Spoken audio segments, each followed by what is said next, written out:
The radio crackled with desperate voices as Sarah Bennett pressed her back against the concrete barrier, enemy rounds shattering the stone inches from her head.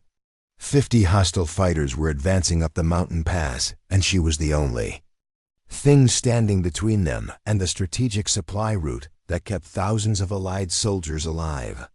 Her rifle was running low on ammunition, her left shoulder was bleeding from shrapnel, and according to every military manual ever written, she should have abandoned the position hours ago. But Sarah Bennett had never been one to follow the manual.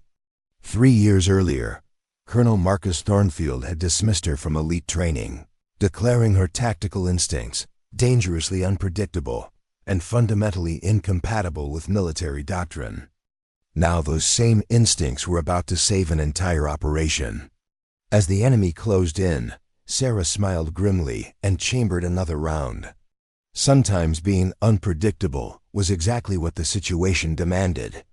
Before we jump back in, tell us where you're tuning in from, and if this story touches you, make sure you're subscribed, because tomorrow I've saved something extra special for you.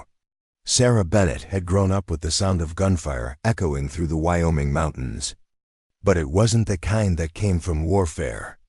Her father, Master Sergeant retired Jack Bennett, had taught her to shoot before she could properly hold a rifle, starting with tin cans lined up on fence posts behind their modest ranch house. The property sat in the shadow of millfields rolling hills where morning mist would rise from the valleys like smoke from distant battles. While other children spent their weekends at shopping malls or movie theaters, Sarah was learning to read wind patterns and calculate bullet drop over distance. Jack Bennett had served 3 tours overseas before an improvised, explosive device shattered his left leg and sent him home with a permanent limp and a Purple Heart he kept in a drawer and never talked about. He channeled his military knowledge into raising his daughter, teaching her that precision came from patience, that strategy mattered more than strength, and that the best soldiers were those who could think 3 moves ahead of their enemies. Sarah absorbed these lessons like parched earth soaking up rain, spending countless hours practicing marksmanship until she could hit targets at ranges that impressed even the local hunters who gathered at Murphy's Hardware store to swap stories. The Bennett ranch wasn't prosperous. Jack's disability pension barely covered the mortgage, and Sarah's mother had passed away from cancer when Sarah was 14, leaving medical bills that seemed to multiply like weeds. Sarah took on work wherever she could find it, mucking stalls at neighboring ranches, stocking shelves at the general store, and helping elderly Mrs. Patterson with her grocery deliveries. Every dollar she earned went toward keeping the ranch afloat and saving for the future she'd dreamed about since childhood. That future wore camouflage and carried the weight of military tradition. During high school, Sarah devoured every military history book she could get her hands on. She studied the tactics of great commanders, analyzed famous battles, and spent hours sketching defensive positions and attack strategies in notebooks she hid under her mattress. Her teachers thought she was obsessed with violence, but Sarah saw something different in those pages.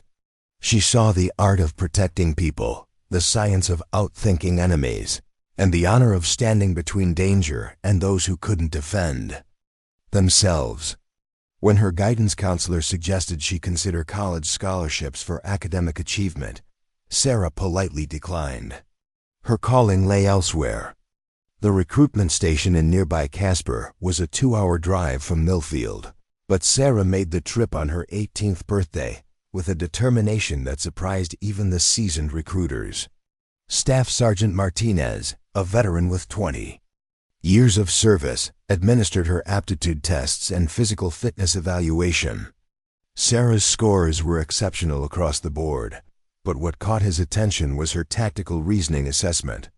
She approached military scenarios with an intuitive understanding that typically took years of training to develop. When asked how she'd handle a hypothetical defensive position against superior numbers, Sarah sketched out a strategy that utilized terrain features and psychological warfare in ways that impressed even Martinez. Her father said little when she announced her decision to enlist, but Sarah caught him looking at her with a mixture of pride and worry that spoke volumes. The night before she left for basic training, Jack sat on the porch with his daughter, sharing a thermos of coffee and watching the stars emerge over the Wyoming landscape. He told her about the men and women he'd served with, about the bonds forged in impossible circumstances, and about the responsibility that came with wearing the uniform. Most importantly, he warned her that the military was changing, but change came slowly to institutions built on tradition. She would face challenges that had nothing to do with her ability to soldier, and everything to do with other people's preconceptions about who belonged on a battlefield. Basic training at Fort Lewis was everything Sarah had expected and nothing like what she'd imagined. The physical demands were manageable for someone who'd spent years hauling hay bales and herding cattle, but the mental pressure was relentless. Drill sergeants pushed recruits to their breaking points and beyond, looking for cracks in their composure and weak links in their character. Sarah thrived under the pressure, finding that the structure and intensity felt natural after years of self-imposed discipline. Her marksmanship scores were consistently perfect. Her tactical assessments earned praise from instructors, and her leadership during team exercises drew positive attention from the command staff. It was during the final weeks of basic training that Sergeant First Class Rebecca Torres pulled Sarah aside after a particularly challenging urban warfare simulation. Torres was a combat veteran with deployment experience in 3 different theaters, and her opinion carried significant weight among the training cadre. She'd watched Sarah navigate the mock city environment with a fluid grace that reminded her of soldiers with years of experience under their belts. Sarah had an almost supernatural ability to read terrain, anticipate enemy movements, and position herself for maximum tactical advantage. Torres recommended Sarah for advanced infantry training, specifically suggesting she apply for the Elite Infantry Development Program at Fort Harrison. The EIDP was legendary within military circles, a 16-week crucible that produced the finest ground combat soldiers in the armed forces. Located in the Colorado mountains, Fort Harrison had been training elite infantry for over 30 years, and its graduates formed the backbone of special operations units worldwide. The selection process was notoriously difficult, with acceptance rates hovering around 5%. Candidates needed perfect fitness scores, exceptional marksmanship ratings, and recommendations from multiple senior non-commissioned officers. Sarah's application package was impressive enough to earn her an interview slot, one of only 40 candidates selected from over 800 applicants. The phone call came on a Tuesday evening while Sarah was helping her father repair a section of fence damaged by winter storms. When she heard her name called for acceptance into the EIDP, her hands began shaking so violently she nearly dropped the phone. This wasn't just an opportunity, it was validation of everything she'd worked toward since childhood. Fort Harrison represented the pinnacle of military training, the place where ordinary soldiers were transformed into extraordinary warriors. Sarah would be training alongside the best of the best, learning from instructors who'd proven themselves in combat zones around the world. Her father's reaction was characteristically understated, but Sarah caught him wiping his eyes when he thought she wasn't looking. That evening, he presented her with a gift he'd been saving for this moment, his old field compass, the same one that had guided him through 3 deployments and countless training exercises. The brass was tarnished and the leather case worn smooth from years of handling, but it still pointed true north with unwavering accuracy. Jack told her that a soldier's most important tool wasn't a weapon or communication device, but the internal compass that helped navigate moral and tactical decisions under pressure. He hoped she'd never lose sight of her true north, regardless of what challenges lay ahead. The drive to Fort Harrison took Sarah through some of the most beautiful and intimidating terrain she'd ever seen. The Colorado mountains rose like ancient sentinels, their peaks capped with snow even in late spring. The base itself was carved into a valley between towering ridges, its buildings looking small and temporary against the permanent backdrop of stone and sky. As Sarah drove through the main gate, she felt the weight of history and expectation settling on her shoulders like a heavy pack. This place had produced legends, soldiers whose names were whispered with reverence in military circles worldwide.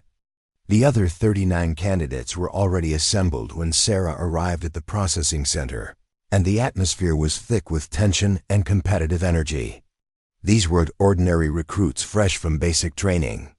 They were the cream of the crop from units across the military, soldiers who'd already proven themselves in various specialties and earned recommendations from commanding officers who rarely gave praise.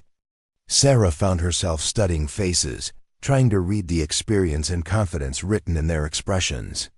Most were men, ranging in age from early 20s to mid-30s, with the lean builds and alert eyes that marked professional warriors.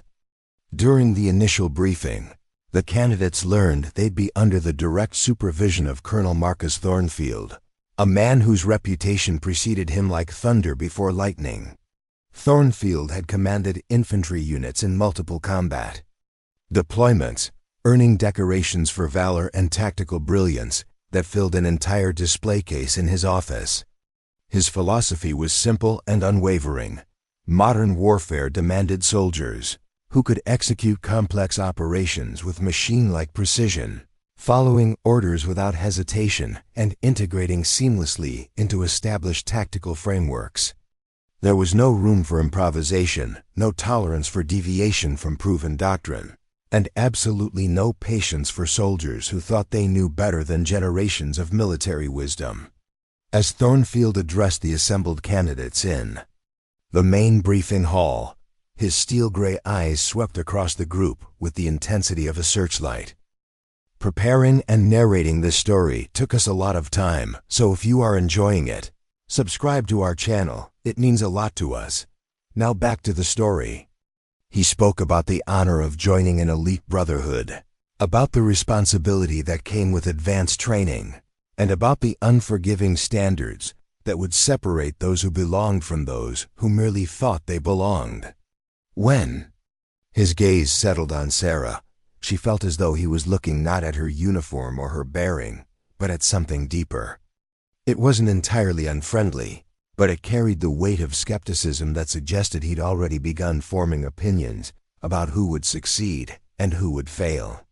The colonel's expectations were laid out with mathematical precision during that first briefing.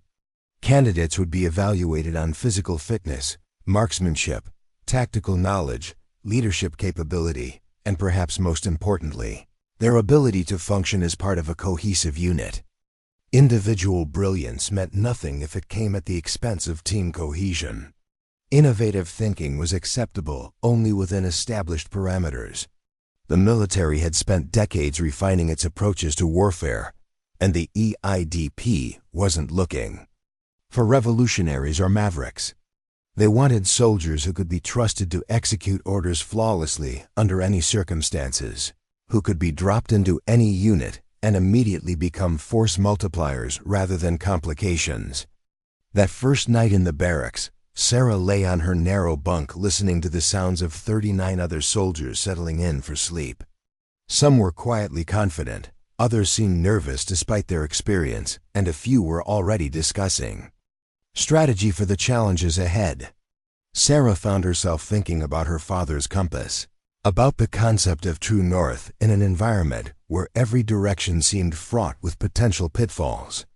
She'd come to Fort Harrison to prove herself worthy of elite status, but she was beginning to understand that the real test wouldn't just be about her skills as a soldier. It would be about her ability to navigate an institutional culture that operated according to rules she was only beginning to understand. The conversations around her gradually faded into silence, but Sarah remained awake for hours, her mind processing everything she'd observed during her first day. The other candidates weren't just competitors, they were potential teammates who might one day depend on her in life or death situations. The instructors weren't just evaluators, they were guardians of a tradition that valued certain qualities over others. And Colonel Thornfield wasn't just a training commander. He was the embodiment of an institution that had specific ideas about what made a soldier effective. Sarah had always believed that competence would speak for itself, that skill and dedication would be enough to earn respect and opportunity. Now she wondered if she'd been naive about how the world actually worked, especially for someone who didn't fit the traditional mold of what people expected to see in an elite warrior. The first evaluation came during week 2, when Staff Sergeant Jennifer Walsh conducted individual assessments in the Tactical Simulation Center. Walsh was one of only 3 female instructors at Fort Harrison, a combat veteran who'd earned her position through exceptional service in urban warfare operations overseas. She carried herself with the quiet confidence of someone who'd proven her worth in environments where mistakes meant death, and her reputation among the candidates was built on fairness combined with impossibly high standards. Sarah entered the SIMUL-ATA-ION room, feeling a mixture of anticipation and nervous energy. The space was designed to replicate various combat environments using advanced projection systems and movable obstacles.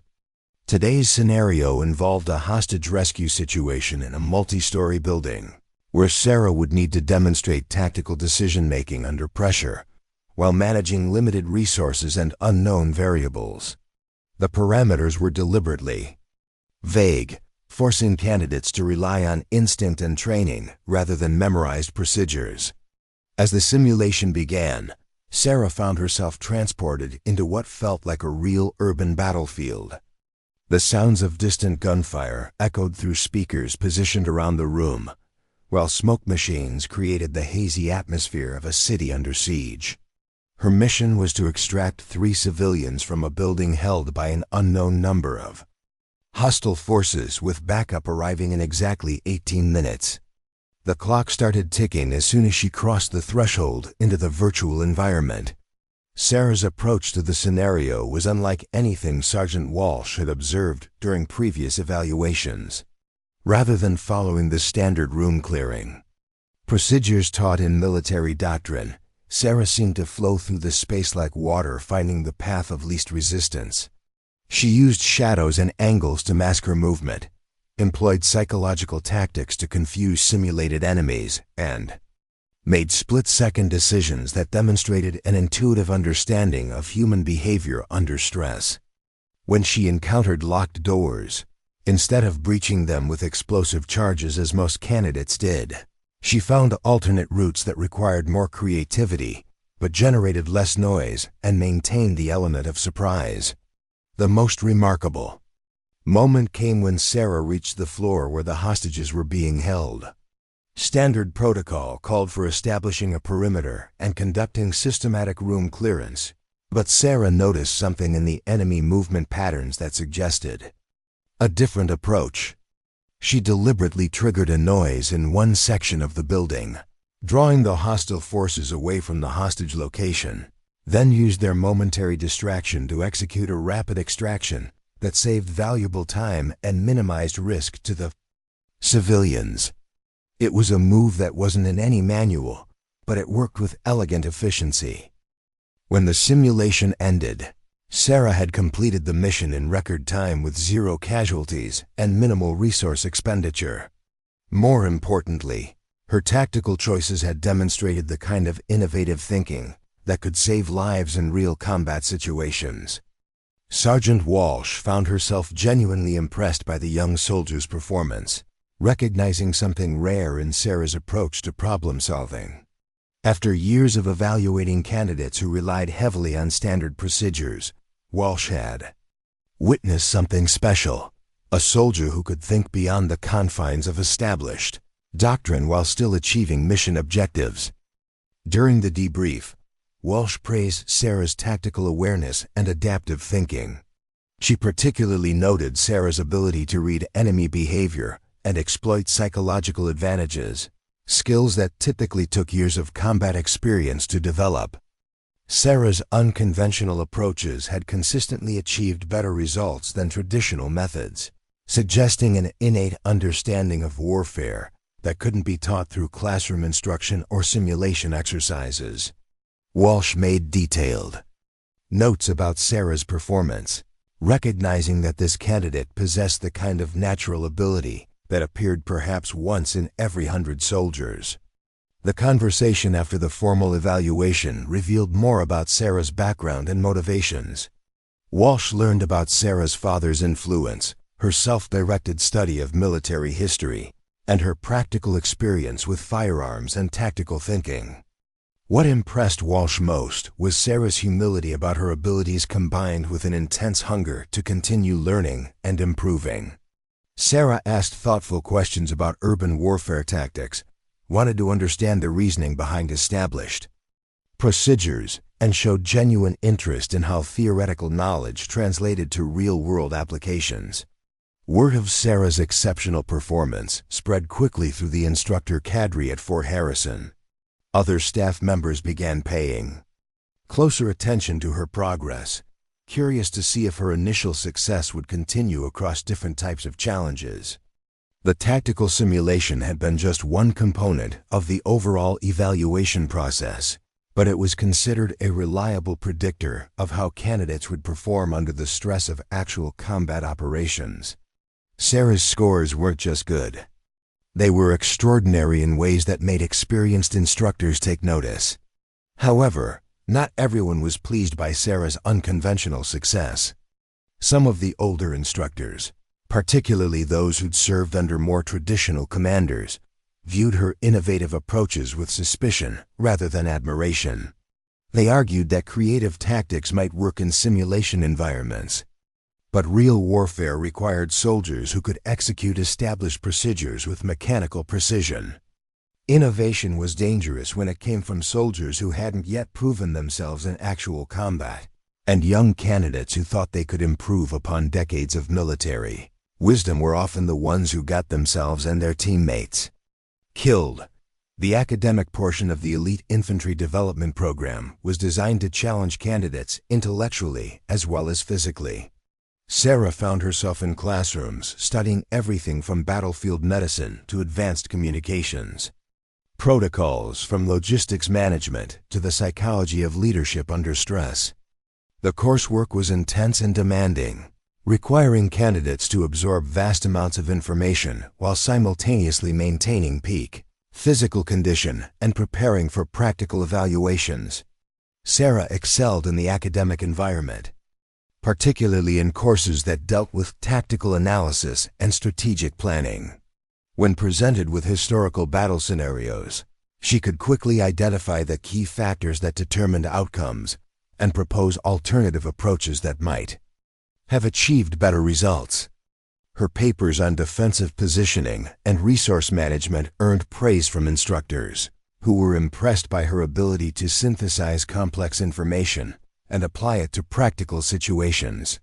She had a gift for seeing patterns in warfare that others missed, for understanding how small tactical decisions could cascade into strategic advantages or disasters. The military history instructor, Major Robert Kane, was particularly impressed by Sarah's analytical capabilities. Kane had served as a tactical advisor during several major operations overseas and possessed an encyclopedic knowledge of modern warfare. During class discussions, Sarah consistently contributed insights that demonstrated not just memorization of facts, but genuine understanding of the underlying principles that governed combat effectiveness. When analyzing famous battles, she could explain not just what happened, but why it happened and how different decisions might have changed the outcomes. Kane began calling on Sarah regularly during lectures, using her questions and observations to stimulate deeper discussions among all the candidates. Her comments often revealed assumptions that other students had missed, or highlighted alternative perspectives that enriched everyone's understanding of the material. It became clear that Sarah possessed the kind of strategic thinking ability that marked natural leaders, soldiers who could see beyond immediate tactical concerns to understand broader operational implications. The physical training component of the program was relentless and unforgiving, designed to push candidates beyond their perceived limitations and identify those who possessed the mental toughness required for elite service. Sarah's ranch background had prepared her well for the physical demands, but the intensity of Fort Harrison's training regimen was unlike anything she'd previously experienced. Days began before dawn with conditioning runs through mountain terrain that would challenge experienced marathon runners, followed by strength training, combat skills practice, and tactical exercises that continued well into the evening. Sarah discovered that her natural athleticism, combined with years of hard physical work, gave her advantages in some areas while creating challenges in others. Her endurance and strength were exceptional, allowing her to excel in activities like long distance, marches carrying full combat loads, or obstacle courses that required sustained physical effort.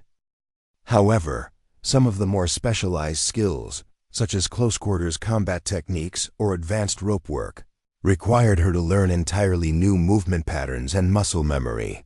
The hand-to-hand combat training was particularly demanding, as it required not just physical strength, but also precise timing and spatial awareness. Sarah found herself paired with candidates who had wrestling or martial arts backgrounds, soldiers who could exploit technical advantages to overcome her. Superior conditioning. Initially, she struggled with the formal techniques taught by the instructors, finding them restrictive compared to the instinctive fighting style she developed through practical experience. However, as she began to understand the underlying principles behind the structured approaches, she started adapting the techniques to match her natural fighting instincts. Weapons training revealed another area where Sarah's background gave her significant advantages. Her marksmanship scores were consistently perfect across all weapon systems, from standard infantry rifles to specialized marksman platforms. More importantly, she demonstrated an intuitive understanding of ballistics and environmental factors that allowed her to make accurate shots under challenging conditions that frustrated other candidates. When the instructors introduced night firing exercises or scenarios involving moving targets, Sarah's performance remained remarkably consistent while others struggled to adapt. The psychological evaluations were perhaps the most challenging aspect of the program, as they probed areas that couldn't be trained or practiced. Military psychologists conducted extensive interviews designed to assess each candidate's mental resilience, decision-making processes, and compatibility with military culture. Sarah found these sessions particularly difficult, not because she lacked the necessary psychological traits, but because the evaluators seemed to be looking for something specific that didn't quite match her natural personality. Dr. Elizabeth Morrison, the lead psychologist for the program, conducted Sarah's primary evaluation in a sterile office that felt more like an interrogation room than a medical facility. Morrison had been evaluating military personnel for over 15 years and had developed a keen sense for identifying soldiers who would thrive in high-stress environments. However, her assessment methods were based on psychological profiles that had been developed primarily from studying male soldiers who'd succeeded in elite units, and some of her evaluation criteria reflected assumptions about what constituted optimal military temperament.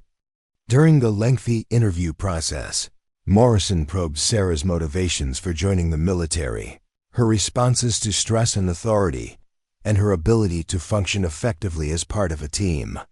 Sarah answered honestly about her background and goals, but she began to sense that some of her responses weren't aligning with whatever template Morrison was using for evaluation. When asked about her approach to following orders, Sarah explained that she believed in understanding the reasoning behind directives so she could execute them more effectively. When questioned about leadership style, she described her preference for collaborative decision-making that utilized the strengths of all team members. Morrison's report on Sarah would later become a source of controversy among the evaluation committee. While acknowledging Sarah's exceptional technical skills and intellectual capabilities, the psychologist raised questions about her unconventional thinking patterns and potential resistance to traditional command structures. Morrison suggested that Sarah's tendency to question and analyze orders might make her unsuitable for operations requiring immediate, unquestioning compliance with directives. The report recommended continued observation to determine whether Sarah could adapt her personality to meet the demands of elite military service. The social dynamics among the candidates became increasingly complex as the program progressed. Sarah found herself in a delicate position, respected by some for her obvious competence, but viewed with suspicion by others who saw her success as somehow diminishing their own prospects. The competitive atmosphere encouraged candidates to constantly evaluate each other's performance, looking for weaknesses that might be exploited or advantages that could be countered. Sarah's consistent excellence in multiple areas made her a target for the kind of subtle undermining that was difficult to prove, but easy to feel. Private David Morrison, whose family connections to senior military leadership were well known among the candidates, emerged as a particular source of tension. Morrison possessed adequate skills and had performed acceptably in most evaluations, but his true strength lay in his ability to navigate military politics and social hierarchies. He understood intuitively how to position himself favorably with instructors while simultaneously undermining competitors through carefully calculated comments and observations. Morrison had quickly identified Sarah as his primary competition for the top positions in their class, and he began a subtle campaign to raise questions about her suitability for elite service. Morrison's approach was sophisticated and difficult to counter directly. Rather than openly criticizing Sarah's performance, he would make seemingly supportive comments that contained subtle implications about her methods being risky or unconventional. He would express concern about her different approach to problem solving, suggesting that while her techniques might work in training, they could be dangerous in real combat situations. When other candidates achieved success using standard procedures, Morrison would praise their textbook execution in ways that implicitly contrasted with Sarah's more innovative approaches. The effect of Morrison's campaign was gradual but noticeable. Other candidates began to distance themselves from Sarah, unwilling to be associated with someone whose methods were being questioned, even indirectly. Study groups that had previously included Sarah started meeting without inviting her, and informal social interactions became strained and awkward. Sarah found herself increasingly isolated from her peer group, forced to rely primarily on her own preparation and study, rather than the collaborative learning that had initially characterized the program.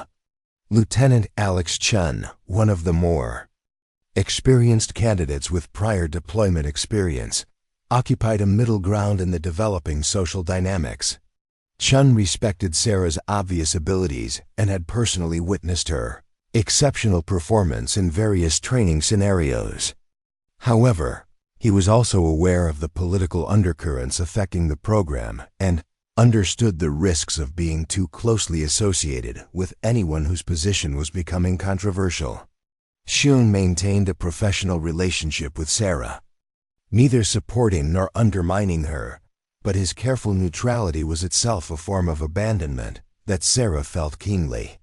The instructors began to take notice of the changing social dynamics among the candidates. Some, like Sergeant Walsh, were concerned about the isolation Sarah was experiencing and questioned whether it reflected fairly on her potential for team integration. Others, particularly those who were already skeptical of Sarah's unconventional approaches, viewed the social distancing as evidence that her peers had identified legitimate concerns about her suitability for elite service. The fact that other candidates were choosing not to associate closely with Sarah was interpreted by some instructors as a natural selection process that revealed important information about unit cohesion and peer acceptance. Colonel Thornfield observed these developments with particular interest. As the overall commander of the program, he was responsible for evaluating not just individual performance, but also each candidate's potential for integration into elite units where teamwork and mutual trust were essential for survival. Thornfield had noticed Sarah's exceptional technical abilities, But he was increasingly concerned about what he perceived as her tendency to operate as a solo performer rather than a team player. The social dynamics developing among the candidates seemed to confirm his initial suspicions about Sarah's compatibility with military culture. The colonel's evaluation criteria were heavily influenced by his own experiences, commanding infantry units in combat zones where individual brilliance meant nothing if it couldn't be channeled effectively within established command structures. Thornfield had seen talented soldiers whose inability to conform to military culture had created problems that outweighed their technical competence. He was particularly wary of soldiers whose innovative approaches, while effective in training, might encourage dangerous improvisation in combat situations where lives depended on precise execution of proven procedures. As the first month of training neared its end, Sarah found herself in an increasingly precarious position. Her individual performance remained exceptional across all evaluation criteria, but the social and political aspects of her situation were becoming more challenging. She was beginning to understand that success in the elite infantry development program required more than just technical competence. It demanded the ability to navigate complex institutional dynamics that had little to do with soldiering skills, but everything to do with career advancement and acceptance within military culture. The weight of isolation was taking its toll on Sarah's mental state, though she worked hard to prevent it from affecting her performance. She spent evenings alone in the barracks, studying tactical manuals and reviewing training materials while listening to the sounds of other candidates, socializing and building the relationships that would support them throughout their military careers. Sarah began to question whether her father's advice about staying true to her internal compass was realistic in an environment where conformity seemed to be valued more highly than competence. The realization that her exceptional abilities might not be enough to ensure success was both frustrating and enlightening for Sarah. She had always believed that merit would speak for itself, that organizations would naturally recognize and reward competence regardless of other factors. The experience at Fort Harrison was teaching her that institutions operated according to complex social and political rules that had evolved over decades, and that individual excellence had to be balanced against collective harmony and cultural conformity. Sarah's situation became even more complicated when she overheard a conversation between two instructors discussing her progress. They were debating whether her innovative approaches represented valuable creative thinking or dangerous deviation from established doctrine. One instructor argued that Sarah's methods consistently achieved superior results and should be encouraged, while the other expressed concern that her techniques couldn't be easily taught to other soldiers and might therefore be impractical for widespread implementation. The conversation revealed that even among the training staff, there was disagreement about how to evaluate unconventional excellence. The psychological pressure of maintaining peak performance while dealing with social isolation and institutional skepticism was unlike anything Sarah had previously experienced. She found herself second-guessing decisions that had previously come naturally, wondering whether her instinctive approaches were truly superior or simply different in ways that made others uncomfortable. The confidence that had sustained her throughout her journey to Fort Harrison was beginning to erode under the constant scrutiny and subtle criticism that had become part of her daily experience. As Sarah lay in her bunk at night, listening to the mountain wind whistle through the barracks and thinking about her father's compass, she realized that finding true north in this environment was far more complicated than she had anticipated. The magnetic forces at work in military culture pulled in directions that had little to do with tactical effectiveness or combat readiness, and navigating successfully required understanding political currents that had never been part of her training or preparation. She was beginning to suspect that her real test at Fort Harrison wouldn't be about proving her competence as a soldier, but about determining whether she could adapt her personality to fit institutional expectations without losing the qualities that made her exceptional in the first place. The opportunity for Sarah to demonstrate her capabilities under genuine pressure arrived during week 6, when the candidates were tasked with their first major field exercise in the rugged terrain surrounding Fort Harrison. The scenario was designed to simulate a reconnaissance mission behind enemy lines, where small teams would need to gather intelligence, while avoiding detection by opposing forces played by advanced training units from the base. Each team consisted of 4 candidates who would be evaluated on their ability to work together, adapt to changing circumstances, and complete complex objectives with minimal resources. Sarah found herself assigned to Team Delta alongside Lieutenant Chun, Private Morrison, and Specialist Kevin Torres, a quiet demolitions expert from New Mexico who had distinguished himself during the technical training phases. The team composition seemed deliberately constructed to test interpersonal dynamics, pairing Sarah with Morrison despite the obvious tension between them, while including Chun as a potential mediating influence and Torres as a wild card whose loyalties remained unclear. The mission parameters were intentionally vague, requiring the team to infiltrate a defended compound, gather specific intelligence about enemy capabilities, and extract without detection within a 48-hour window.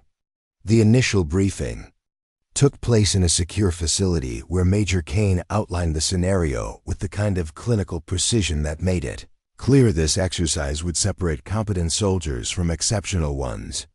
The opposing force consisted of seasoned instructors and advanced candidates from previous training cycles, soldiers who understood the terrain intimately and possessed years of experience in detection and counter-reconnaissance techniques. Simulated enemy compound was located 15 miles from the starting point, accessible only through mountainous terrain that offered numerous opportunities for ambush and surveillance. Weather forecasts predicted intermittent rain and fog, conditions that would both help and hinder the infiltration teams, depending on how effectively they could exploit environmental factors.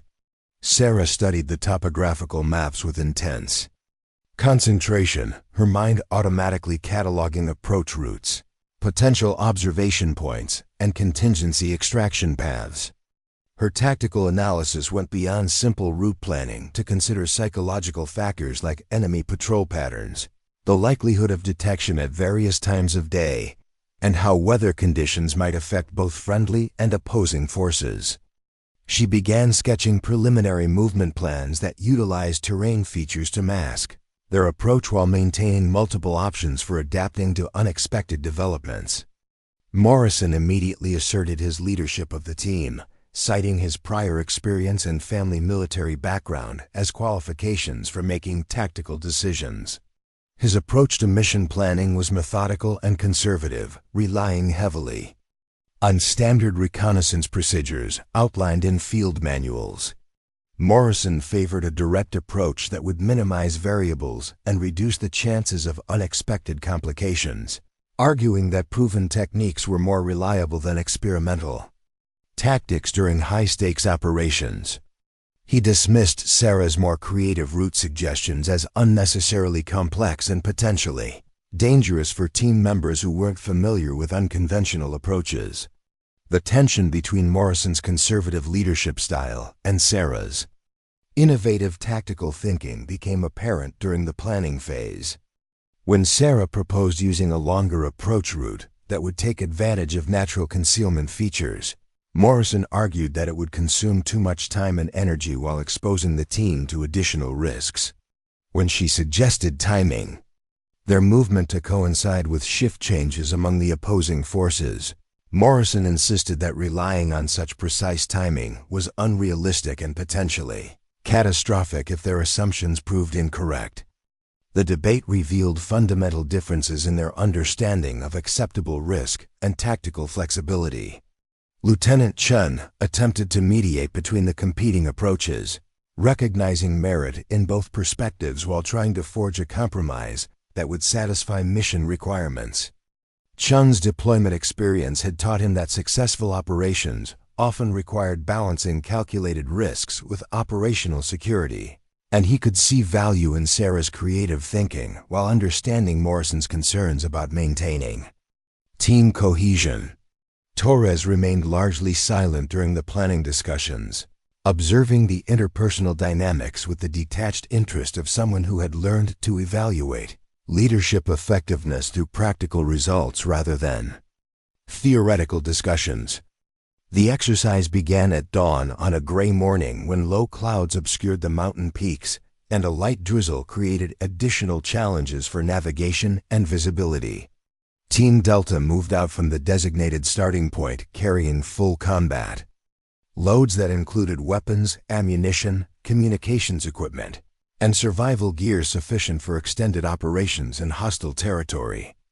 The weight of the equipment tested physical conditioning, while the complexity of the terrain demanded constant attention to foot placement and route selection. Sarah felt immediately comfortable in the environment, her ranch background having prepared her for long movements through difficult country under adverse weather conditions. Morrison's leadership during the initial movement phase was competent but uninspired, following standard patrol procedures that emphasize security over speed or stealth. The team moved in a traditional formation with designated intervals and communication protocols that had been refined through decades of military experience. However, Sarah noticed that their movement pattern was predictable and would be easily detected by experienced observers who understood conventional tactics.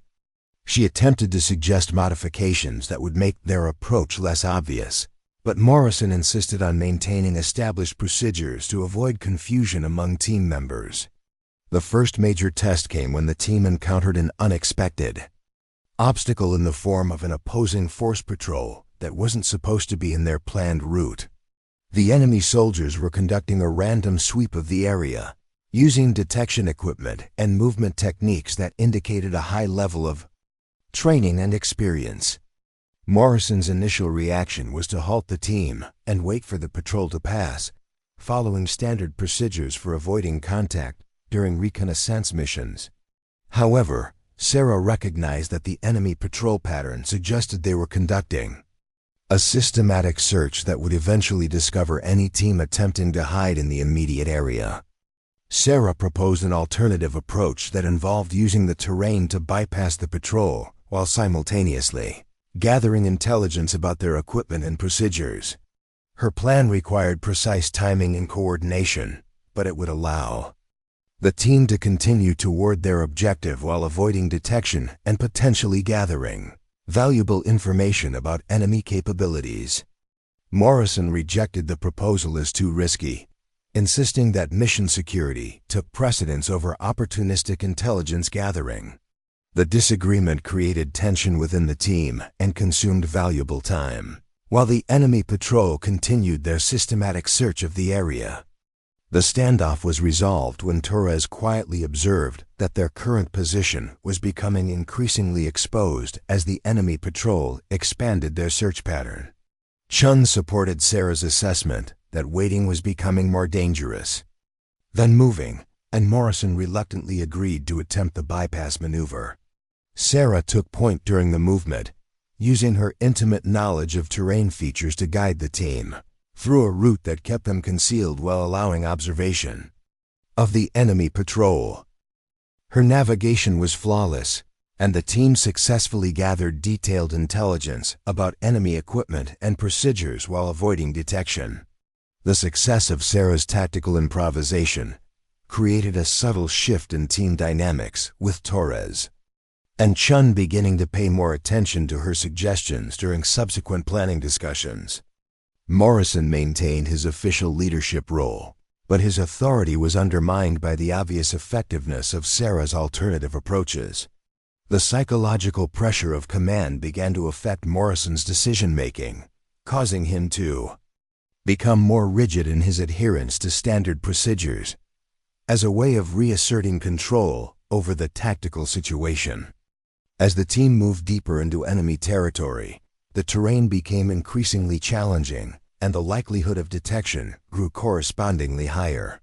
Sarah's ability to read the landscape and anticipate enemy behavior became more valuable as the conventional approaches outlined in field manuals proved insufficient for the complex tactical environment they were navigating. She demonstrated an almost supernatural ability to sense when areas were under observation, to identify camouflage positions that others missed, and to predict patrol patterns based on subtle environmental cues that required years of experience. To recognize. The most critical moment of the exercise occurred when the team reached the outer perimeter of the target compound and discovered that the intelligence provided during their briefing was incomplete and potentially inaccurate. The facility was more heavily defended than expected, with additional security measures that hadn't been mentioned in the original mission parameters. Morrison's reaction was to abort the mission and request guidance from higher command, arguing that the changed circumstances invalidated their original plan and made success impossible within acceptable risk parameters. Sarah analyzed the new intelligence and proposed a modified approach that would exploit weaknesses in the enhanced security posture while still achieving the mission objectives. Her plan required adapting their infiltration technique to account for the additional defenses, but she had identified a vulnerability in the enemy security system that could be exploited if the team was willing to deviate from conventional reconnaissance procedures. The approach was unorthodox but achievable, offering a realistic chance of mission success despite the changed circumstances. The debate over how to proceed revealed the fundamental difference between Morrison's risk-averse leadership style and Sarah's adaptive tactical thinking. Morrison argued that unauthorized modifications to mission parameters violated established protocols and could result in catastrophic failure that would compromise the entire training exercise. Sarah contended that successful military operations required the ability to adapt to changing circumstances and that rigid adherence to original plans in the face of new intelligence was a formula for operational failure. Chun found himself caught between competing leadership philosophies, recognizing that both approaches had merit depending on the specific circumstances and command guidance. His deployment experience had taught him that successful operations often required calculated risks and tactical flexibility, but he also understood the importance of maintaining discipline and following established procedures. Torres remained focused on the technical aspects of the mission, but his body language suggested he was more confident in Sarah's adaptive approach than Morrison's conservative adherence to original planning. The resolution came when Sarah demonstrated her proposed infiltration technique using a small-scale reconnaissance of the compound's outer defenses. Working alone and without authorization from Morrison, she conducted a careful survey of the enemy security measures and returned with detailed intelligence that confirmed the viability of her modified approach. Her unauthorized reconnaissance violated Morrison's direct orders and established chain of command protocols, but it provided the information necessary for the team to complete their mission successfully. Morrison was furious about Sarah's independent action, arguing that her violation of team discipline and command authority represented exactly the kind of unpredictable behavior that made her unsuitable for elite military service. He documented her unauthorized reconnaissance as evidence of insubordination and disregard for proper military procedures, while simultaneously being forced to acknowledge that her intelligence gathering had been both successful and valuable for mission completion. The contradiction between Sarah's tactical effectiveness and her violation of established protocols created a complex evaluation scenario that would prove difficult for the instructors to assess fairly. The team ultimately completed their mission, using a combination of Sarah's innovative infiltration technique and Morrison's systematic approach to intelligence gathering and extraction. The final operation was successful beyond the original parameters, with the team gathering more comprehensive intelligence than had been requested while maintaining complete operational security throughout the exercise. However, the success was overshadowed by the internal conflict between different leadership styles and approaches to tactical problem-solving. During the post-exercise debrief, the instructors found themselves grappling with competing interpretations of Team Delta's performance. Sarah's tactical innovations had clearly contributed to mission success, but her violation of established command protocols raised questions about her suitability for operations, requiring strict adherence to chain-of-command procedures. Morrison's leadership had maintained team discipline and followed established procedures, but his resistance to tactical adaptation had nearly resulted in mission failure when circumstances changed unexpectedly. Major Kane conducted individual interviews with each team member to understand the dynamics that had affected their performance during the exercise. Torres and Chun provided carefully neutral assessments that acknowledged both Sarah's tactical competence and Morrison's adherence to proper procedures, but their reluctance to take sides revealed the political complexity of the situation. Morrison submitted a detailed report that emphasized Sarah's violations of military discipline, while minimizing the effectiveness of her tactical contributions. Sarah's interview with Major Kane was perhaps the most challenging conversation she'd had since arriving at Fort Harrison. Kane was genuinely impressed by her tactical acumen and mission effectiveness, but he was also concerned about her apparent disregard for established command structures. He explained that elite military units required soldiers who could balance individual initiative with collective discipline, and that unauthorized actions during training exercises suggested potential problems during actual combat operations, where lives depended on precise coordination and mutual trust. The aftermath of the field exercise marked a turning point in Sarah's experience at Fort Harrison. Her tactical success had been undeniable, but the controversy surrounding her methods had created new questions about her compatibility with military culture. Some instructors viewed her performance as evidence of exceptional potential that should be nurtured and developed, while others saw her violation of command protocols as proof that she lacked the institutional discipline required for elite service. Colonel Thornfield reviewed the exercise reports with particular interest, recognizing that Team Delta's performance encapsulated many of the questions he'd been grappling with regarding Sarah's overall assessment. Her tactical abilities were clearly superior to most candidates, but her tendency to operate independently and challenge established procedures represented exactly the kind of unpredictability that concerned him. Thornfield had commanded units where individual brilliance had created more problems than it solved, and he was increasingly convinced that Sarah's approach to military service would prove incompatible with the demands of elite operations. Social dynamics among the candidates shifted further following the field exercise, with Sarah's isolation becoming more pronounced as her peers distanced themselves from someone whose methods were generating controversy among the instruction staff. Even candidates who privately respected her abilities were reluctant to be associated with approaches that might be viewed negatively by evaluators.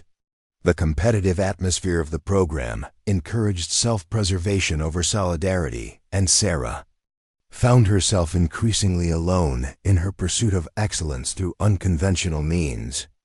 The psychological pressure of maintaining peak performance while dealing with institutional resistance and social isolation began affecting Sarah's mental state in ways that she struggled to acknowledge. She had always prided herself on mental toughness and resilience, but the constant scrutiny and criticism were wearing down her confidence in ways that pure technical competence couldn't address. Sarah began questioning whether her father's advice about staying true to her internal compass was realistic in an environment where conformity seemed to be valued more highly than effectiveness. The weeks following the field exercise brought a series of smaller evaluations and training scenarios that seemed designed to test specific aspects of military competence and cultural integration. Sarah continued to excel in technical assessments and tactical challenges, but her performance in scenarios requiring close cooperation with other candidates became more strained as interpersonal relationships deteriorated. the isolation was. Creating a feedback loop where social difficulties made military integration more challenging, which in turn provided additional evidence for those who questioned her suitability for elite service. Sarah's situation became increasingly precarious as the program moved into its final phases, and the evaluation criteria shifted toward overall assessment of each candidate's potential for long-term military effectiveness.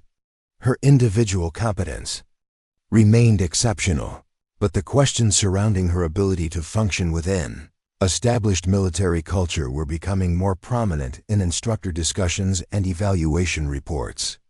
The same innovative thinking that had initially impressed evaluators was now being interpreted as evidence of problematic independence and potential insubordination.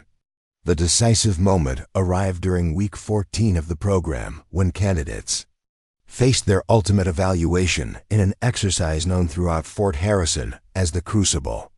This final test was designed to push soldiers beyond their breaking points, combining extreme physical stress with complex tactical scenarios that demanded split-second decision-making under conditions that simulated the chaos and uncertainty of actual combat. The exercise took place in a remote section of the Colorado mountains, where candidates would spend 72 hours operating with minimal sleep, limited rations, and constant pressure from opposing forces determined to exploit any weakness or tactical error. Sarah approached the Crucible with a mixture of determination and apprehension, knowing that her performance during this final evaluation would largely determine her fate in the elite infantry development program. The accumulated stress of months spent under constant scrutiny had taken its toll, but she was determined to demonstrate once and for all that her unconventional approaches were not just effective, but superior to the rigid adherence to standard procedures that her critics demanded. The scenario called for candidates to defend a strategic mountain pass against numerically superior forces while maintaining communications with a simulated command structure and protecting civilian evacuees. The defensive position assigned to Sarah's unit was located on a narrow ridge overlooking the primary approach route through the mountain pass. The terrain offered excellent fields of fire and natural obstacles that would channel attacking forces into predictable corridors, but it also presented challenges in terms of supply lines and evacuation routes. Standard military doctrine called for establishing interlocking fields of fire, creating fallback positions, and maintaining constant communication with higher command to coordinate defensive efforts with supporting units operating in adjacent sectors. Sarah immediately recognized that the conventional defensive setup, while tactically sound according to established doctrine, failed to take full advantage of the unique terrain features and psychological factors that could be exploited to multiply the effectiveness of their limited forces. She began developing alternative approaches that would use the mountainous environment to create confusion among attacking forces while conserving ammunition and personnel for critical moments when decisive action could break enemy momentum.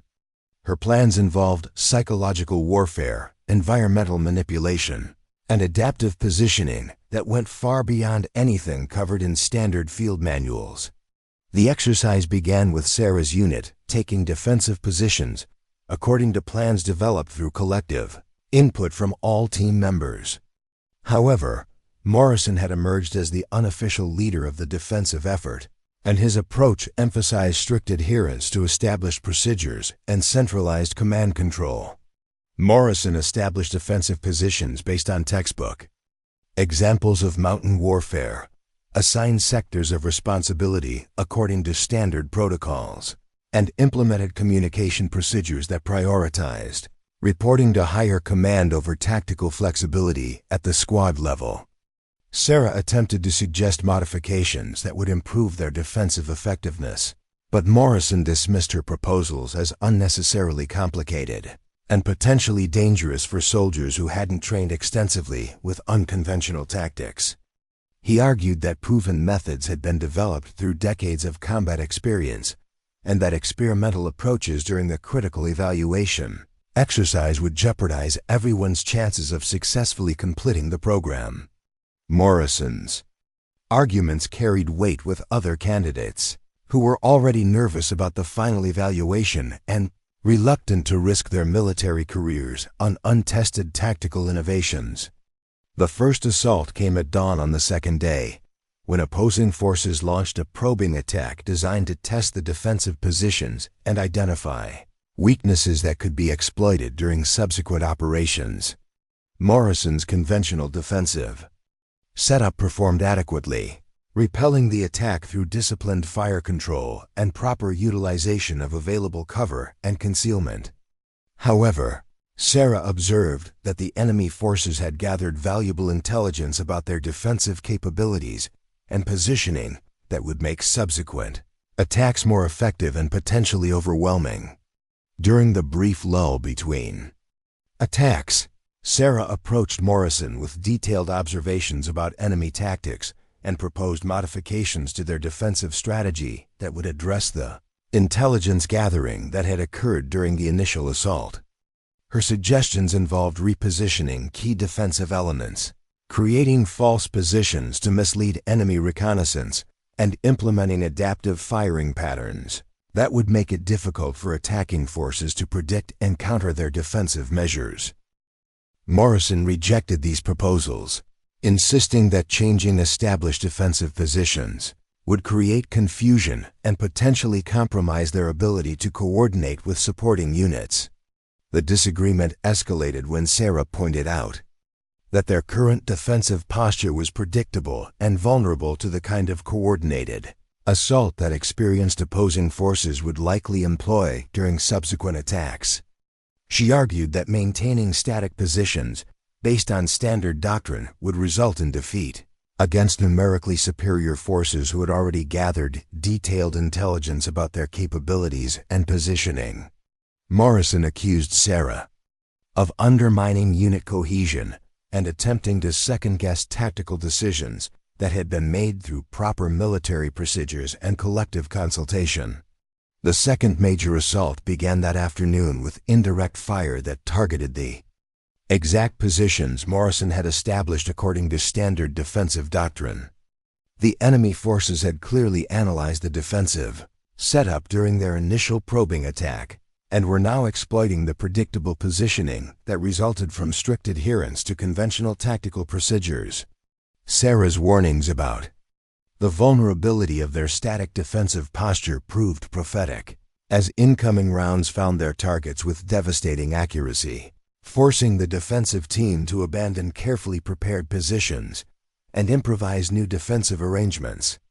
Under direct enemy fire, Sarah's response to the crisis demonstrated exactly the kind of adaptive tactical thinking that had both impressed and concerned her instructors throughout the program.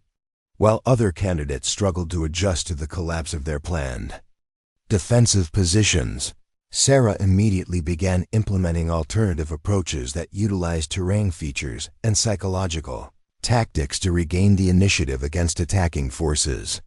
She repositioned defensive elements to create crossfire patterns that maximize their limited firepower while minimizing exposure to enemy observation and targeting. More importantly, Sarah recognized that the key to successful defense against superior numbers lay not in passive resistance, but in active manipulation of enemy decision-making processes. She began implementing tactics designed to create confusion and hesitation among attacking forces, using carefully timed movements and misdirection to make their defensive capabilities appear larger and more sophisticated than they actually were. Her approach involved psychological warfare elements that exploited natural human tendencies toward caution and uncertainty in high-stress combat situations.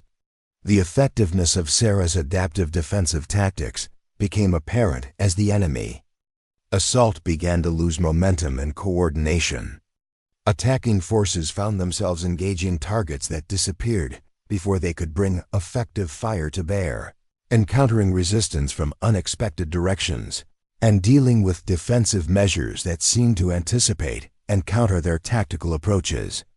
Sarah's innovative use of terrain and timing created a defensive multiplier effect that allowed their numerically inferior force to maintain control of the strategic position despite overwhelming enemy pressure. However, Sarah's tactical success came at the cost of violating virtually every standard, procedure for defensive operations, and command relationships that the elite infantry development program was designed to reinforce. She had acted independently without authorization from Morrison, implemented tactics that weren't covered in official doctrine, and demonstrated exactly the kind of unpredictable battlefield behavior that her critics had warned would make her unsuitable for elite military service. The contradiction between operational effectiveness and institutional compliance reached its peak as Sarah's methods saved the defensive position while simultaneously providing evidence for her dismissal from the program. Morrison's reaction to Sarah's unauthorized tactical innovations was immediate and furious. He accused her of insubordination, reckless endangerment of team members, and deliberate sabotage of established command procedures during a critical evaluation exercise. Morrison argued that Sarah's actions had succeeded only through luck and that her violation of military discipline represented exactly the kind of maverick behavior that would prove catastrophic during actual combat operations, where lives depended. Unpredictable coordination and mutual trust among unit members.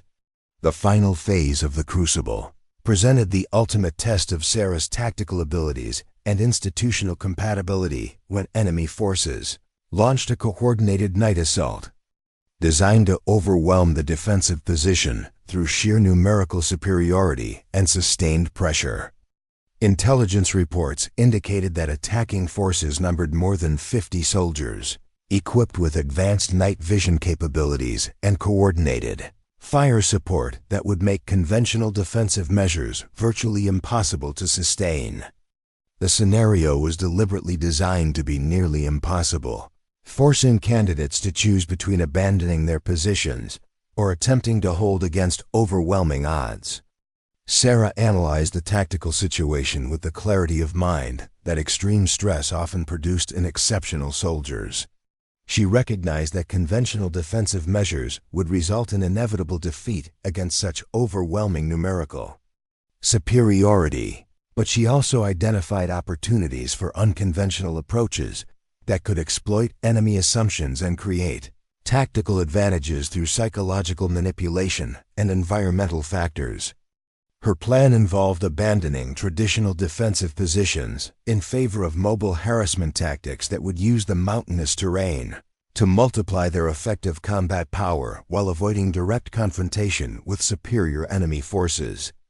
The implementation of Sarah's final tactical gambit required her to operate almost entirely independently, as other team members were either unable or unwilling to abandon established procedures in favor of her unorthodox approach to defensive operations. She spent the night moving through terrain that other soldiers would have considered impassable, engaging enemy forces from unexpected positions, and creating the impression of a much larger and more sophisticated defensive force than actually existed.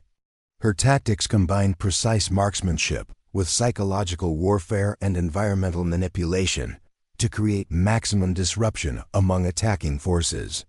Sarah's lone defense of the strategic position became the stuff of legend among Fort Harrison instructors and candidates. Working with minimal ammunition and no support from other team members, she managed to hold the critical mountain pass for over 8 hours against numerically superior forces that should have overwhelmed any conventional defensive effort within minutes.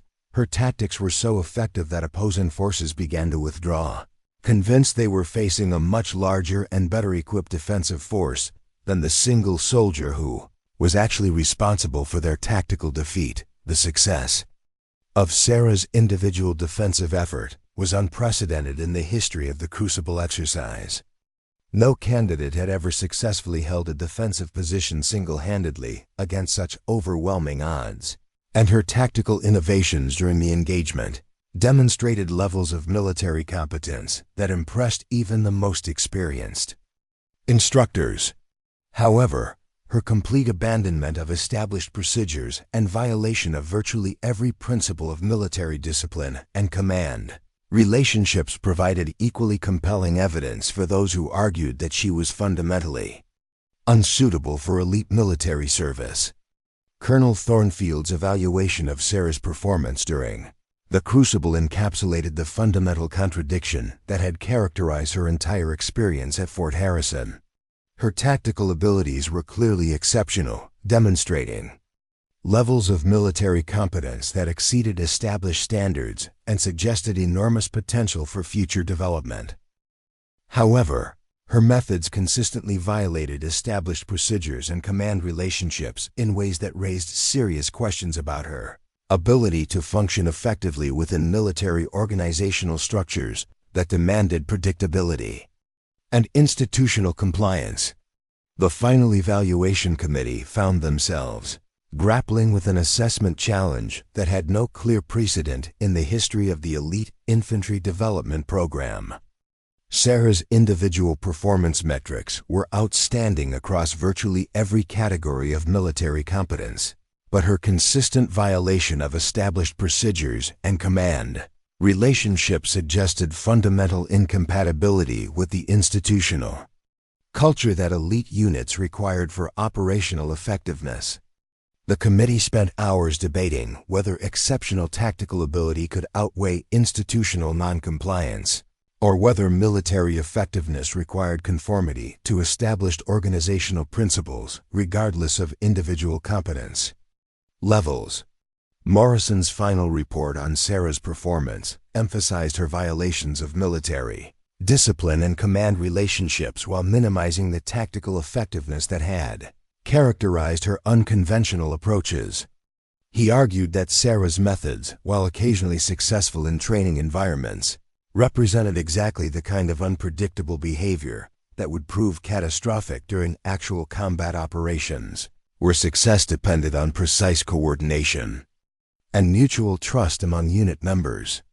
Morrison's assessment carried significant weight with evaluation committees, who valued peer input as an indicator of potential for team integration and collective effectiveness. The decision to dismiss Sarah from the elite infantry development program was delivered by Colonel Thornfield during a private meeting in his office, where the accumulated weight of months spent evaluating her performance had crystallized into an institutional judgment that prioritized conformity over competence. Thornfield acknowledged her exceptional tactical abilities and individual military competence, but argued that elite units required soldiers who could balance personal excellence with collective discipline in ways that Sarah had consistently failed to demonstrate throughout her training. Sarah's response to her dismissal reflected the complex mixture of emotions that had been building throughout her experience at Fort Harrison. She felt anger at the injustice of being judged by standards that seemed to value conformity over effectiveness, disappointment at the collapse of dreams she had pursued since childhood, and a deep sense of betrayal by an institution she had devoted her life to serving. However, beneath these immediate emotional reactions, Sarah also experienced a strange sense of relief at finally understanding that the conflict between her natural abilities and institutional expectations was irreconcilable within the current military culture. The processing out of Fort Harrison was conducted with the kind of bureaucratic efficiency that military organizations applied to administrative tasks regardless of their human impact. Sarah packed her belongings in the same duffel bag she had carried upon arrival, but the weight felt different now, heavier with the accumulated experience of institutional rejection despite demonstrated competence. Other candidates maintained respectful distance during her departure, unwilling to be associated with someone whose dismissal might reflect poorly on their own prospects for program completion. Sarah's return to civilian life began with a long drive through the Colorado mountains, where she had time to process the emotional and professional implications of her dismissal from elite military training. The landscape that had witnessed her tactical innovations and institutional conflicts seemed unchanged by the human drama that had played out among its peaks and valleys. Sarah found herself thinking about her father's compass and the concept of true north in an environment where magnetic forces pulled in directions that had little to do with actual navigation or moral guidance. The months following her dismissal from Fort Harrison were characterized by the kind of professional and personal drift that affected many military personnel whose careers had been derailed by institutional conflicts beyond their control. Sarah found work as a private security contractor, using her tactical training and marksmanship skills in environments that valued competence over conformity but offered little of the meaning and purpose that had originally drawn her to military service. The work paid adequately and utilized her abilities, but it failed to satisfy the deeper calling that had motivated her pursuit of elite military status. The opportunity for redemption came through Captain Elena Rodriguez, a special operations officer who had been following Sarah's career with interest since her dismissal from the Elite Infantry Development Program. Rodriguez commanded a classified unit that operated outside conventional military structures, conducting missions that required exactly the kind of adaptive tactical thinking and innovative problem-solving that had made Sarah both exceptional and institutionally problematic. The unit recruited soldiers whose abilities exceeded conventional parameters and whose methods, while effective, were incompatible with traditional military culture. Rodriguez approached Sarah during a chance encounter at a veterans event, where her reputation within special operations circles had made her something of a legend despite her official failure to complete elite training.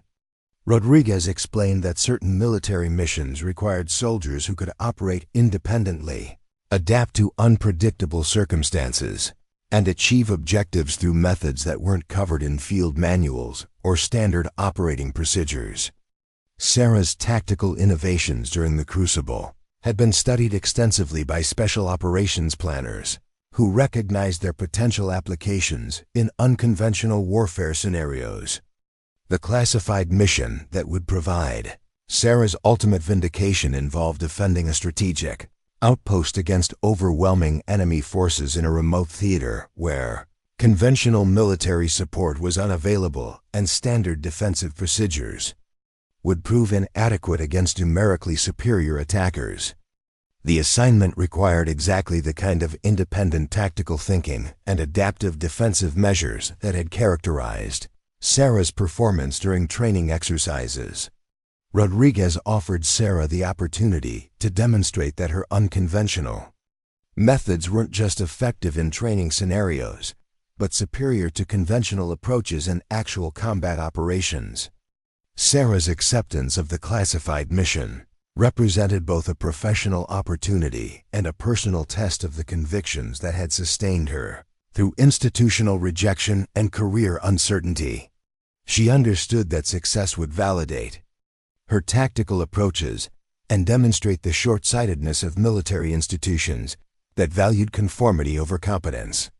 However, failure would confirm the assessments of those who had argued that her methods were unsuitable for real combat. Operations where lives depended on proven procedures and collective discipline. The remote outpost that Sarah was assigned to defend represented exactly the kind of tactical challenge that her training had prepared her to handle, but under circumstances that would test every aspect of her military competence and personal resilience. The position controlled a strategic mountain pass that was critical for supply lines supporting Allied operations in the region, but it was located in terrain that made conventional defense extremely difficult and resupply virtually impossible. Intelligence reports indicated that enemy forces were planning a major assault designed to capture the position and disrupt Allied logistics throughout the operational area. Sarah's analysis of the defensive situation revealed both the challenges and opportunities that characterize her approach to tactical problems. The outpost was vulnerable to conventional assault due to limited personnel and ammunition, but the terrain offered numerous possibilities for unconventional defensive measures that could multiply her effective combat power and create psychological advantages over attacking forces. Her defensive plan combined elements of all the tactical innovations she had developed during training, adapted to the specific circumstances of actual combat operations where the stakes were measured in lives, rather than evaluation scores. The enemy assault began with the kind of coordinated attack that military planners considered virtually impossible to repel with a single defender. But Sarah's defensive preparations had anticipated exactly this scenario and implemented countermeasures that exploited enemy assumptions about conventional defensive capabilities. Her tactics during the engagement demonstrated the full potential of adaptive military thinking, combining precise marksmanship with psychological warfare and environmental manipulation to create defensive effectiveness that exceeded anything achievable through standard procedures.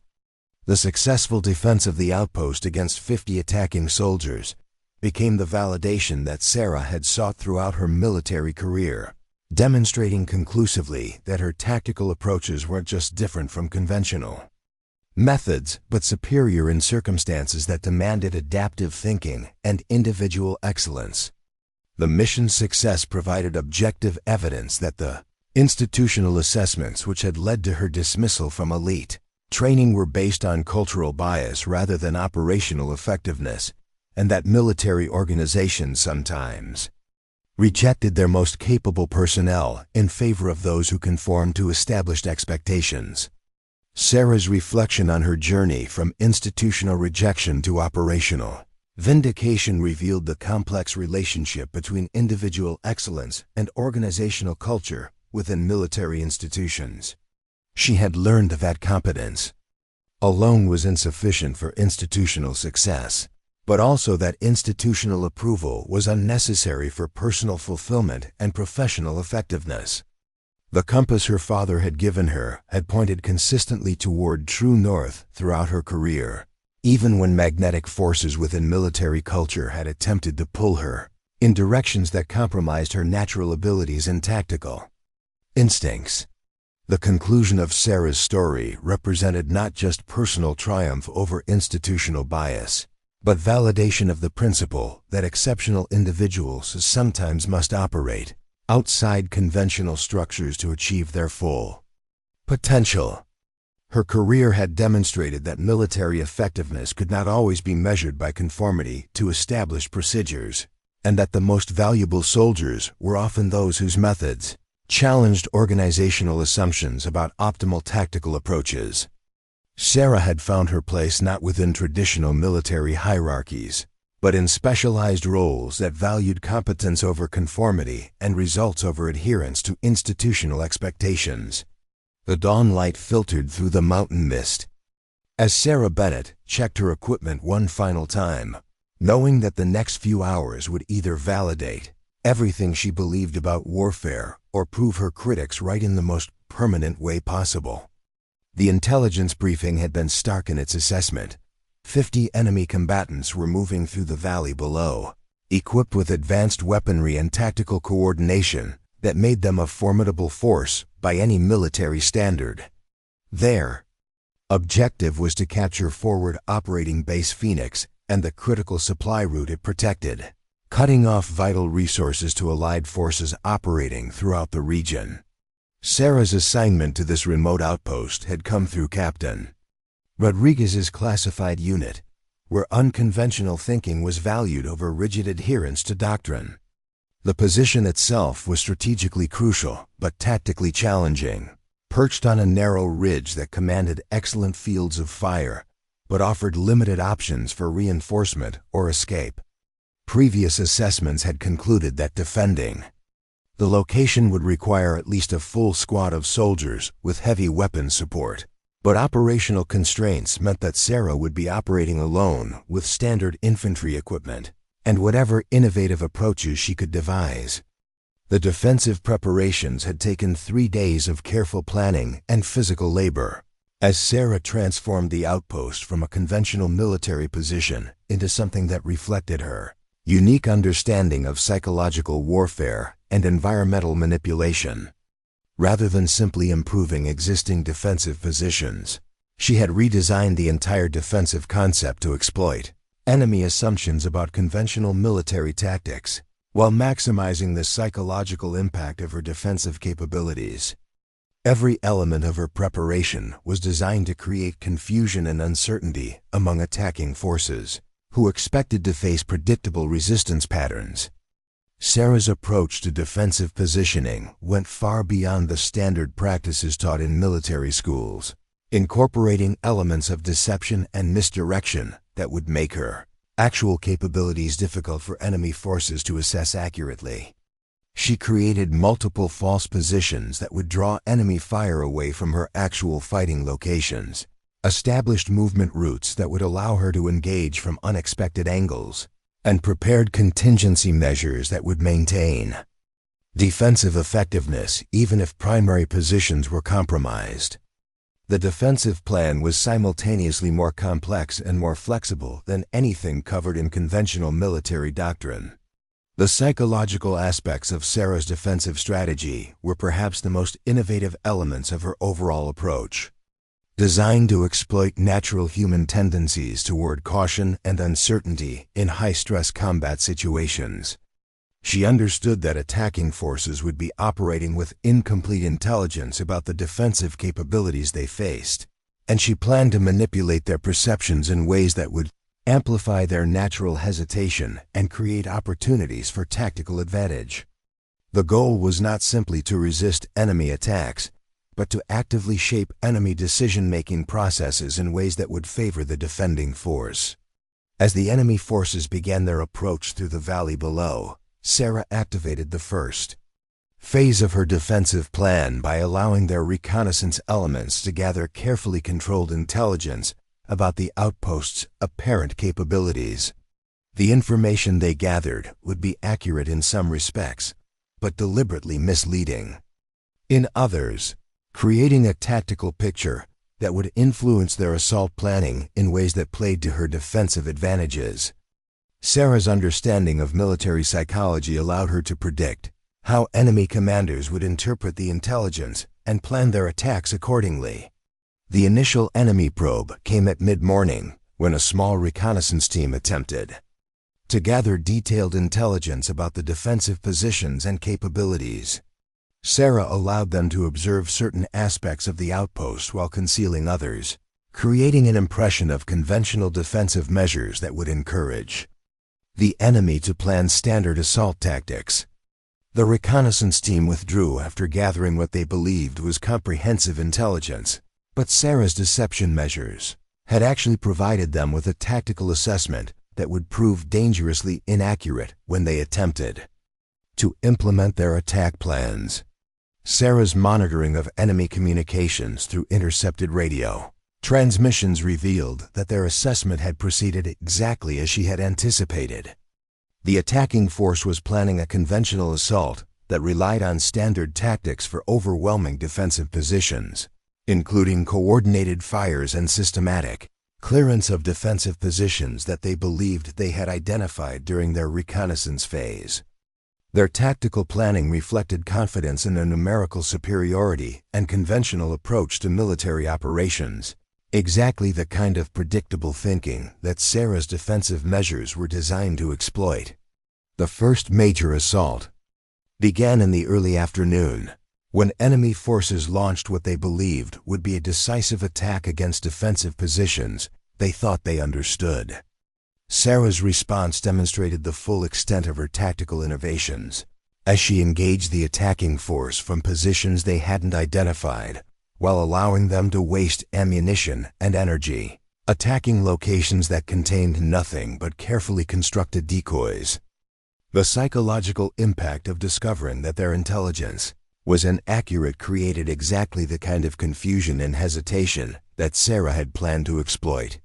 Sarah's marksmanship during the engagement was nothing short of extraordinary, as she demonstrated the kind of precision shooting that required years of training and natural ability working in perfect combination. Each shot was carefully calculated not just for immediate tactical effect, but for its contribution to the overall psychological pressure she was applying to enemy forces.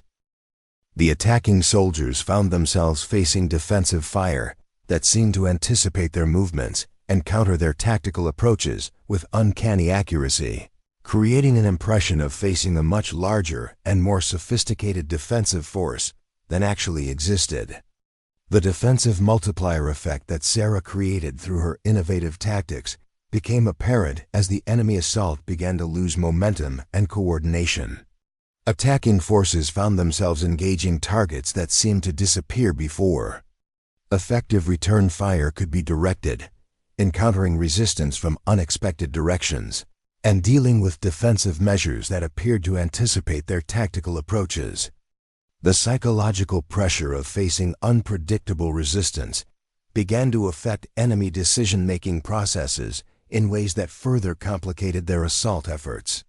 As the afternoon progressed, Sarah systematically implemented additional phases of her defensive plan, each designed to build upon the confusion and uncertainty she had already created among enemy forces. Her tactics combined precise individual marksmanship with broader strategic deception, creating a defensive effectiveness that multiplied her actual capabilities far beyond what conventional military analysis would have predicted. The enemy forces found themselves unable to develop effective countermeasures against defensive approaches that operated outside their tactical understanding and training. The turning point in the engagement came when Sarah recognized that the enemy force was beginning to regroup and adapt their tactics to account for the unexpected resistance they were encountering. Rather than allowing them time to develop more effective approaches, she initiated the most aggressive phase of her defensive plan, using mobility and environmental factors to maintain tactical initiative while continuing to exploit their incomplete understanding of the defensive situation. Her actions during this phase demonstrated tactical thinking that went far beyond conventional defensive doctrine. Sarah's use of terrain features during the mobile phase of her defense showcased the intimate understanding of mountainous environments that she had developed through years of experience in similar landscapes. She moved through terrain that other soldiers would have considered impassable, engaging enemy forces from positions that conventional tactical analysis would have deemed impossible to occupy effectively. Her ability to navigate and fight in such challenging terrain multiplied her effective combat power while simultaneously frustrating enemy attempts to predict and counter her movements. The psychological warfare aspects of Sarah's defense reached their peak during the extended engagement, as enemy forces began to experience the kind of demoralization that resulted from facing tactical approaches they couldn't understand or counter effectively. The combination of accurate defensive fire, unpredictable positioning, and apparent anticipation of their tactical moves created an impression among attacking forces that they were facing an opponent whose capabilities exceeded normal human parameters. This psychological pressure began to affect their tactical performance and decision-making processes in ways that further degraded their assault effectiveness.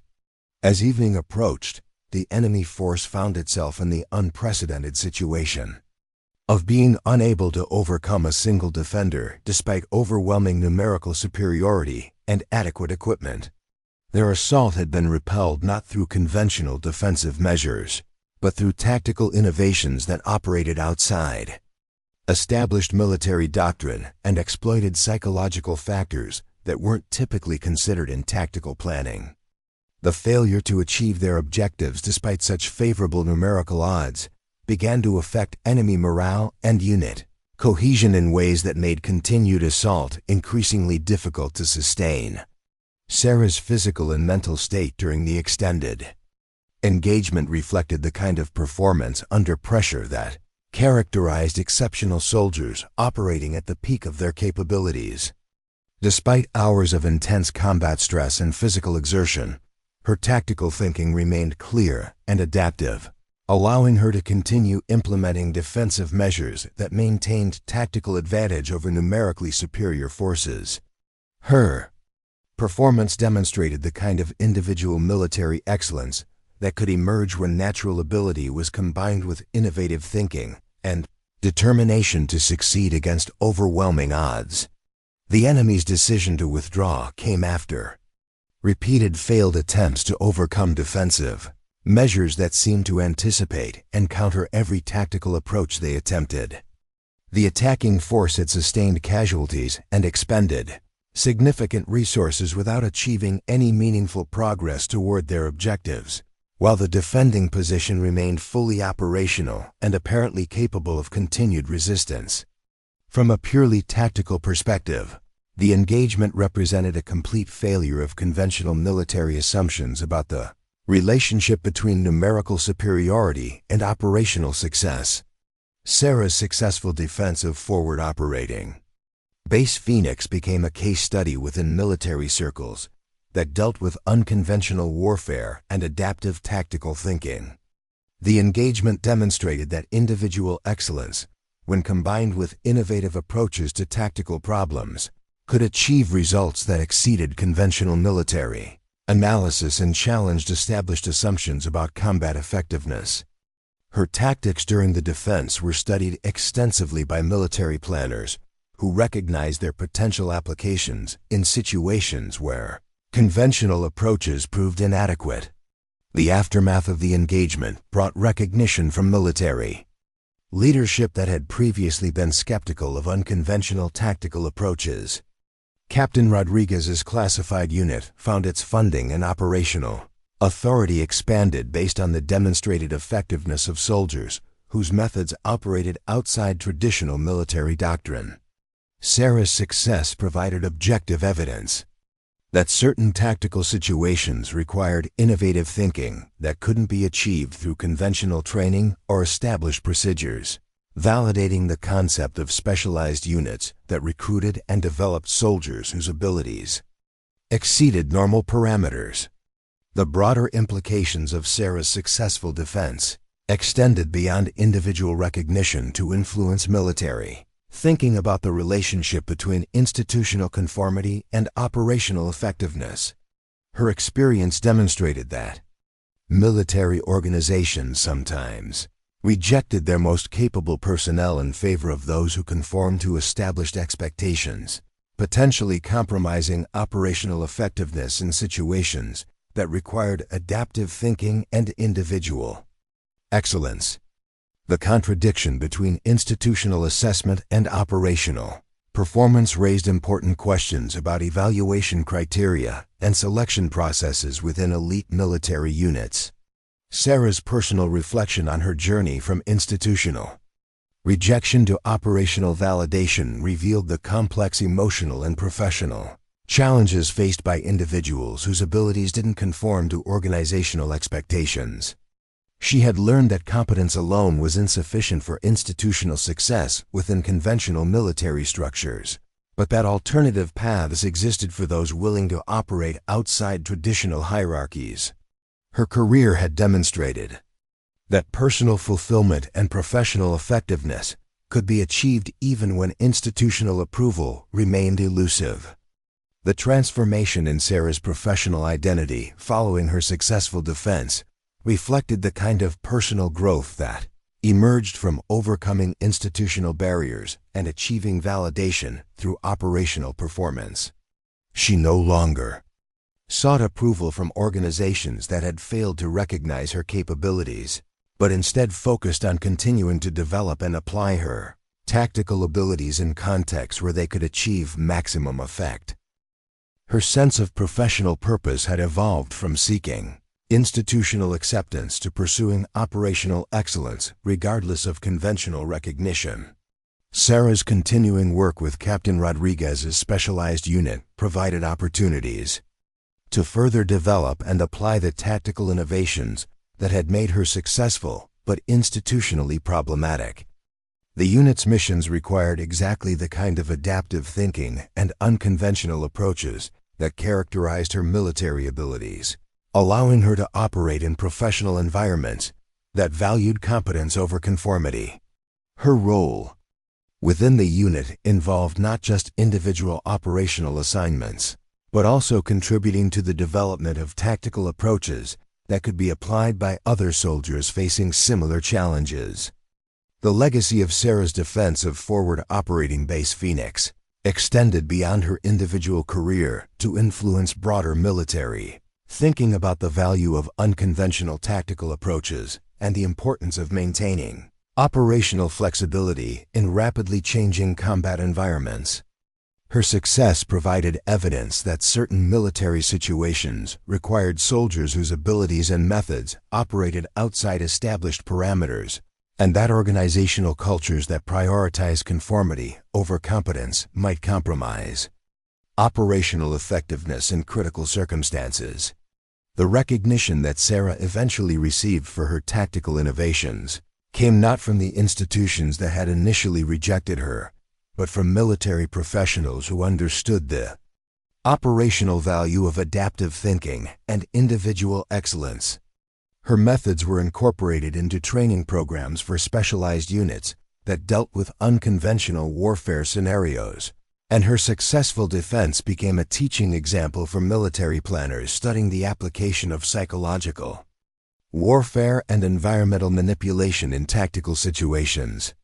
Sarah's ultimate vindication came through the understanding that her path to professional fulfillment didn't require validation from institutions that had failed to recognize her capabilities, but rather through continuing to develop and apply her abilities in contexts where they could achieve meaningful results.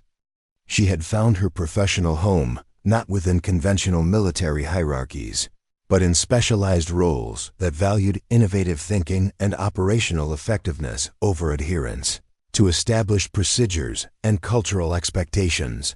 The compass that her father had given her continued to point toward true north throughout her career, providing moral and professional guidance that remained constant despite the changing institutional environments she encountered. Sarah had learned to navigate by her internal compass rather than external expectations, finding direction through personal convictions about military excellence and professional integrity, rather than organizational approval or institutional recognition. Her journey had demonstrated that true north wasn't determined by institutional magnetic fields, but by individual commitment to competence and operational effectiveness. As Sarah reflected on her career trajectory from institutional rejection to operational success, she recognized that her experience represented broader themes about the relationship between individual excellence and organizational culture within military institutions.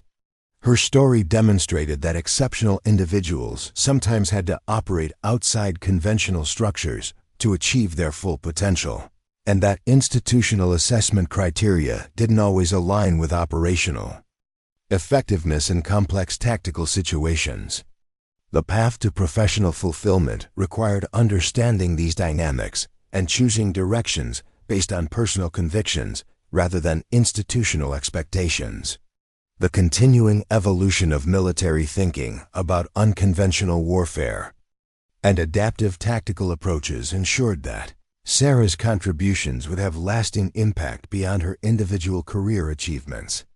Her successful defense of Forward Operating Base Phoenix had provided objective evidence for the value of innovative thinking in tactical situations, influencing military doctrine and training programs that dealt with similar operational challenges. The tactical approaches she had developed continued to be studied and refined by military professionals who recognized their potential applications in rapidly changing combat environments. Sarah's final assessment of her military career reflected the kind of personal satisfaction that came from achieving professional excellence, despite institutional obstacles, and achieving operational success through personal determination and innovative thinking. She had proven that individual competence could overcome organizational bias, that unconventional methods could achieve superior results in appropriate circumstances, and that professional fulfillment could be achieved through paths that operated outside traditional institutional structures. Her story had become not just personal vindication, but validation of broader principles about military excellence and individual determination in the face of institutional challenges. 5 years had passed since Sarah Bennett's legendary defense of Forward Operating Base Phoenix, and the reverberations of that single engagement continued to reshape military thinking in ways that few people fully understood. The classified nature of her mission meant that most of the military establishment remained unaware of the specific details, but among those who mattered in the special operations community, Sarah's name had become synonymous with tactical innovation and individual excellence under impossible circumstances. Captain Rodriguez, now promoted to major, had built an entire doctrine around the principles that Sarah had demonstrated during that mountain defense, principles that challenged fundamental assumptions about how modern warfare should be conducted. The specialized unit that Rodriguez commanded had grown from a small experimental program into a recognized component of military special operations, recruiting soldiers whose unconventional thinking and adaptive capabilities made them unsuitable for traditional units, but invaluable for missions that required innovative solutions to complex tactical problems. Sarah had become the unit's primary tactical instructor, responsible for developing training programs that could identify and cultivate the kind of thinking that had made her successful while remaining institutionally problematic. Her role involved not just teaching specific techniques, but helping other soldiers understand how to think beyond conventional parameters while maintaining operational effectiveness. The training facility where Sarah now worked was located in a remote section of Nevada, far from the traditional military bases where conventional doctrine remained supreme. The landscape was harsh and unforgiving, perfect for testing soldiers who needed to learn how to survive and operate in environments where standard procedures provided insufficient guidance. Sarah's students were carefully selected individuals who had demonstrated exceptional technical competence, but struggled with institutional integration. Soldiers whose natural abilities exceeded their willingness to conform to established expectations. Teaching them required understanding not just tactical principles, but the psychological challenges of operating outside conventional military culture. Sarah's approach to instruction reflected the same innovative thinking that had characterized her own military development, focusing on principles rather than procedures and encouraging students to develop their own tactical solutions rather than memorizing established techniques. She understood that truly effective soldiers needed to be able to adapt their methods to specific circumstances rather than relying on standardized approaches that might prove inadequate in complex operational environments. Her training emphasized decision-making processes and situational awareness rather than mechanical execution of predetermined tactics, producing soldiers who could think independently while maintaining mission focus. The success of Sarah's training methods had attracted attention from military leadership who were beginning to recognize that certain operational challenges required soldiers whose capabilities exceeded conventional parameters. Her students consistently outperformed graduates from traditional programs when faced with complex tactical scenarios that demanded adaptive thinking and individual initiative. More importantly, they demonstrated the ability to operate effectively in situations where conventional military support was unavailable and standard procedures provided insufficient guidance for achieving mission objectives. The philosophical implications of Sarah's work extended beyond tactical training to challenge fundamental assumptions about military effectiveness and organizational culture. Her success in developing soldiers who could operate outside conventional parameters raised questions about whether traditional military institutions were adequately preparing personnel for the complex challenges of modern warfare. The emphasis on conformity and institutional integration that characterized conventional military culture might actually be counterproductive when applied to soldiers whose missions required innovative thinking and individual excellence. Sarah's personal life had found stability and purpose through her work with soldiers who faced similar challenges to those she had encountered during her own military development. She understood the psychological pressure of being exceptional in environments that valued conformity, and her ability to help others navigate these challenges provided a sense of professional fulfillment that had been missing during her earlier career. The students she worked with often arrived carrying the same emotional burden she had experienced at Fort Harrison, feeling rejected by institutions they had devoted their lives to serving. The relationship between Sarah and her students was built on mutual understanding of the challenges faced by soldiers whose abilities didn't conform to institutional expectations. She could recognize the signs of talented individuals struggling with organizational rejection, and her own experience provided credibility when she assured them that professional fulfillment could be achieved outside conventional military hierarchies. Her teaching approach emphasized that individual excellence was valuable regardless of institutional recognition, and that soldiers could find meaningful careers by focusing on operational effectiveness rather than organizational advancement. The broader impact of Sarah's work was becoming apparent as military conflicts increasingly required soldiers who could operate independently in complex environments where conventional support and standard procedures provided insufficient guidance. The changing nature of warfare demanded adaptive thinking and individual initiative that couldn't be achieved through traditional training methods or institutional approaches that prioritized conformity over competence. Sarah's methods for developing these capabilities were being studied and adapted by military organizations that recognized the need for soldiers who could exceed conventional parameters. The recognition that Sarah eventually received for her contributions to military effectiveness came through informal networks of professionals who understood the operational value of her work rather than through official institutional channels. Her influence on tactical thinking and training methods was acknowledged by those who mattered in the special operations community, even if her name remained unknown to the broader military establishment. The classified nature of her work ensured that her contributions would remain largely invisible to conventional military culture, but their impact on operational effectiveness was undeniable among those who understood their significance. Sarah's reflection on her journey from institutional rejection to professional fulfillment revealed the complex relationship between individual excellence and organizational culture within military institutions. She had learned that competence alone was insufficient for success within conventional military structures, but that alternative paths existed for those willing to operate outside traditional hierarchies. Her career had demonstrated that personal satisfaction and professional effectiveness could be achieved even when institutional approval remained elusive, and that individual contributions to military effectiveness didn't require conventional recognition to be meaningful.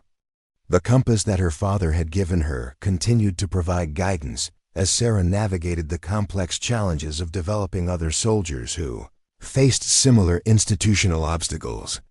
The concept of true north had evolved in her understanding to represent not just individual moral guidance, but the principle that professional effectiveness should be measured by operational results rather than institutional approval. Her work with students who struggled with conventional military culture required helping them understand that their value as soldiers wasn't determined by organizational acceptance, but by their ability to contribute to mission success through individual excellence. The legacy of Sarah's defense of Forward Operating Base Phoenix continued to influence military thinking about the relationship between individual capabilities and institutional requirements.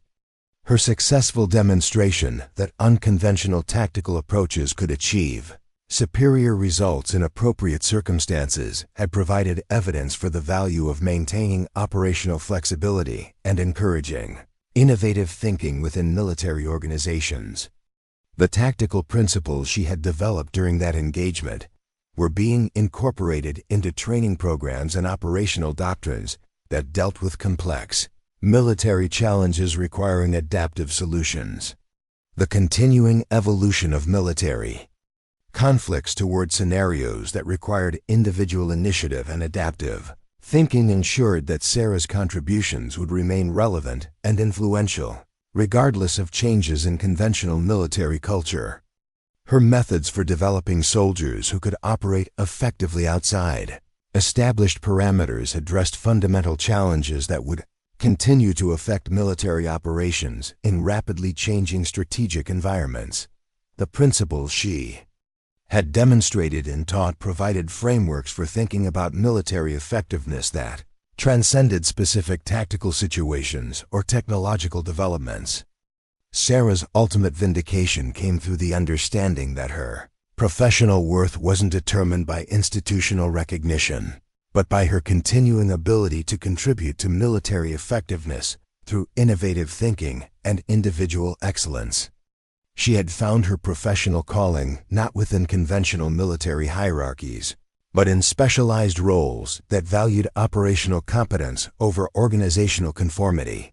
Her story had become a template for other soldiers who struggled with institutional expectations while possessing exceptional capabilities that could contribute to military success in unconventional ways. The profound satisfaction that Sarah derived from her work came from seeing her students develop the confidence and capabilities needed to operate effectively despite institutional obstacles. Each soldier she helped navigate the challenges of exceptional ability within conventional military culture represented validation of her own journey and evidence that individual excellence could find meaningful expression even when organizational approval remained elusive. Her teaching provided not just tactical instruction, but hope for soldiers who might otherwise believe that their capabilities were incompatible with military service. As Sarah stood on the Nevada mountainside where she conducted her most challenging training exercises, watching her students demonstrate the kind of tactical thinking that had once made her institutionally problematic, she understood that her journey had led exactly where it needed to go. The path from rejection at Fort Harrison to professional fulfillment in specialized training had required years of personal growth and professional development, but it had ultimately resulted in work that made meaningful contributions to military effectiveness while providing personal satisfaction that conventional career advancement could never have achieved. The wind across the desert landscape carried echoes of the same determination that had sustained Sarah through institutional rejection and operational challenges, reminding her that true north wasn't determined by external recognition but by internal conviction about the value of individual excellence and innovative thinking. Her compass continued to point toward meaningful work that utilized her capabilities while helping others navigate similar challenges, providing direction that remained constant regardless of changing institutional environments or professional circumstances. Up next, you've got 2 more standout stories right on your screen. If this one hit the mark, you won't want to pass these up. Just click and check them out.